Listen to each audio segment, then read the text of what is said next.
We cannot have God be Lord of our life in the great praise and worship time on Sunday or Friday mornings and not Lord the rest of the week.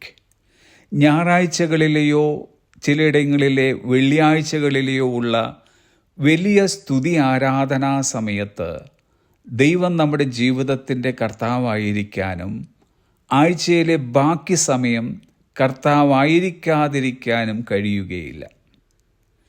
അങ്ങനെയാണ് നാം കർത്താവിനെ ജീവിതത്തിൽ സ്വീകരിച്ചിരിക്കുന്നതെങ്കിൽ നമ്മെ നോക്കി യേശു കർത്താവ് അന്ന് പറഞ്ഞതത്രേ, മർക്കോസിൻ്റെ സുവിശേഷം 7-ാം അധ്യായം 6-ാം വാക്യം, കപടഭക്തിക്കാരായ നിങ്ങളെക്കുറിച്ച് യെശയ്യാവ് പ്രവചിച്ചത് ശരി, ഈ ജനം അധരം കൊണ്ട് എന്നെ ബഹുമാനിക്കുന്നു, എങ്കിലും അവരുടെ ഹൃദയം എങ്കിൽ നിന്ന് ദൂരത്തകന്നിരിക്കുന്നു. ഇങ്ങനെയുള്ളവർ ചെയ്യുന്നതത്രേ lip service without heart service, ഹൃദയ സേവനമില്ലാത്ത അധര സേവനം. ഇന്നുള്ള അനേക ക്രിസ്ത്യാനികൾ ഈ കൂട്ടത്തിൽ ഉൾപ്പെട്ടവരാണ്. ഞായറാഴ്ചകളിലെ സഭായോഗങ്ങളിൽ തകർത്താരാധിക്കും, എന്നാൽ ബാക്കി ദിവസങ്ങളിൽ കർത്താവിൽ നിന്നും എത്രയോ അകന്ന് ജീവിക്കുന്നു. ഇവരാണ് ജീവിതമില്ലാത്ത ക്രിസ്ത്യാനികൾ. വേണമെങ്കിൽ ഞായറാഴ്ച ക്രിസ്ത്യാനികൾ എന്ന പേര് ഇവർക്ക് കൊടുക്കാം.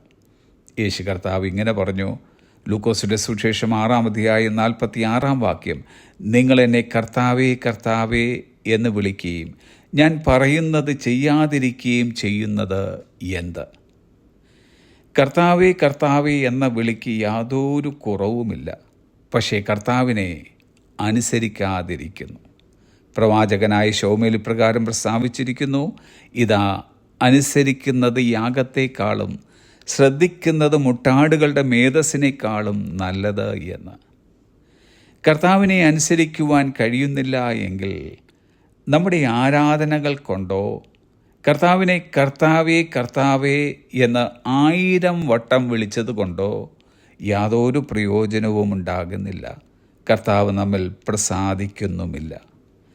എന്നാൽ കർത്താവിൻ്റെ വചനം കേട്ട് അത് ചെയ്യുന്നവനെക്കുറിച്ച് യേശു കർത്താവ് പറഞ്ഞത്, ആഴെ കുഴിച്ച് പാറമേൽ അടിസ്ഥാനമിട്ട് വീട് പണിയുന്ന മനുഷ്യനോടവൻ തുല്യൻ. വെള്ളപ്പൊക്കമുണ്ടായിട്ട് ഒഴുക്ക് വീടിനോടടിച്ചു, എന്നാൽ അത് നല്ലവണ്ണം പണിതിരിക്കൊണ്ട് അത് ഇളകിപ്പോയില്ല. നമ്മുടെ ക്രിസ്തീയ ജീവിതമാകുന്ന വീട് നല്ലവണ്ണം നമുക്ക് പണിയാം. ഞായറാഴ്ചകളിൽ മാത്രമല്ല, ആഴ്ചയിലെ ബാക്കി സമയങ്ങളിലെല്ലാം ദൈവം നമ്മുടെ ജീവിതത്തിൻ്റെ കർത്താവായിരിക്കട്ടെ. നമ്മുടെ ആരാധനകൾ ഹൃദയ സേവനമുള്ള ആദര സേവനമാകട്ടെ. Have a blessed day.